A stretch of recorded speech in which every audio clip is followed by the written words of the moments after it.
Hola amigos y amigas, hemos llegado al módulo 2, donde vamos a ver unos capítulos que pueden ser muy intensos, porque vamos a realmente interpretar cómo las actividades humanas puedan impactar a los ciclos de la naturaleza que hemos estado aprendiendo.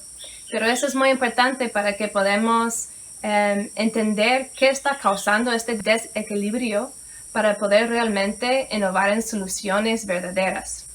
Entonces, recordando que en módulo 1 aprendemos de los bosques tropicales y cómo las selvas son responsables para proveer oxígeno para todo el mundo, también tienen su rol en absorber el CO2 como carbono de la atmósfera, también proveen humedad para todo el planeta y además hospeda el 50% de la biodiversidad del mundo en los bosques tropicales.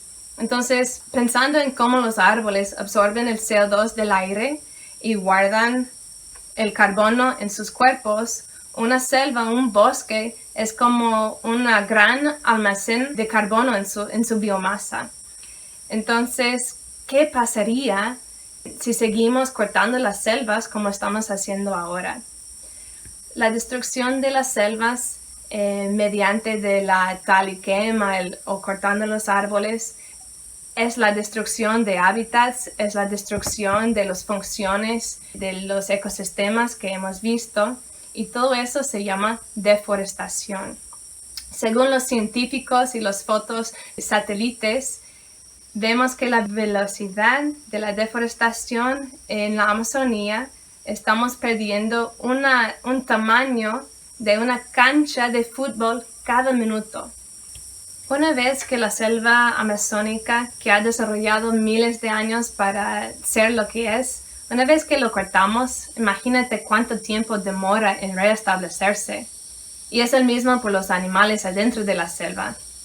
En algunos casos, por la deforestación, unas especies tienen mucha dificultad en poder repoblarse de nuevo. Así que algunas especies se desaparecen y eso lo llamamos extinción. Una especie puede llegar al punto a desaparecer y ya parar de existir en nuestro planeta.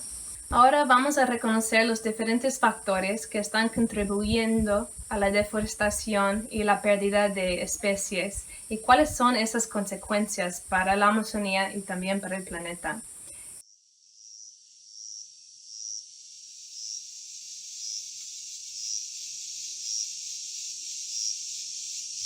Así que volvamos en la historia hasta los 1880, cuando empezó la explotación y extracción en la Amazonía, primero para la búsqueda de caucho y después se seguía extrayendo oro, y en los últimos 50 años se sigue destruyendo la Amazonía para extraer petróleo. Estas actividades sacrifican la naturaleza, provocando transformaciones culturales y sociales.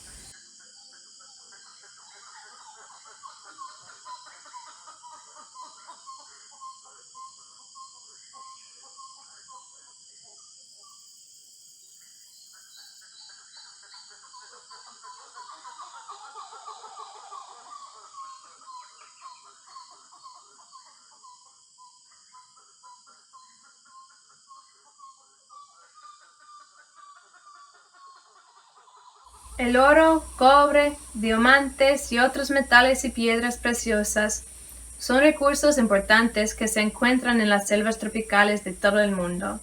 La extracción de estos recursos naturales es con frecuencia una actividad destructiva que daña cualquier ecosistema donde se realice y causa problemas a las personas que viven cerca y al agua que corre debajo de estas extracciones.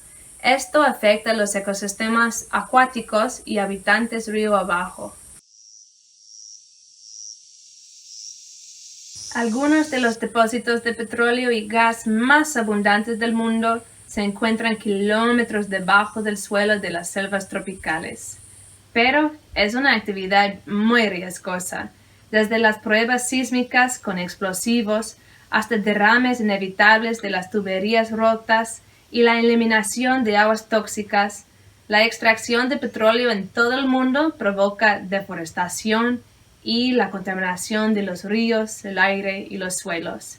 Actualmente, más del 68% de la Amazonía ecuatoriana ya se ha dividido en bloques petroleros, con operaciones petroleras ya dentro de áreas protegidas muy importantes como el Parque Nacional Yasuní y la Reserva de Vida Silvestre Cuyabeno. Cuando se inician las actividades de extracción, suelen ser las primeras en abrir los caminos hacia la selva virgen y los territorios ancestrales. Sabemos que existen métodos de tala en los que el daño causado al medio ambiente es mínimo, pero la mayor parte de la tala en la selva tropical es muy destructiva. Los árboles grandes son cortados y arrastrados fuera del bosque, mientras que las nuevas calles de acceso abren áreas de bosque que antes eran inaccesibles. Pronto vendrá la colonización a medida que miles de hectáreas de selva son cortadas para la extracción de madera, los potreros de vacas y la agricultura intensiva. Los crecientes incendios en la Amazonía que hemos visto en las noticias mundiales en Brasil, Perú y Bolivia no son causados por la naturaleza, sino por incendios ilegales. Hay aproximadamente 1.500 millones de vacas en el mundo y se pueden criar en cualquier lugar desde el Ártico hasta el Ecuador, en praderas, desiertos y montañas.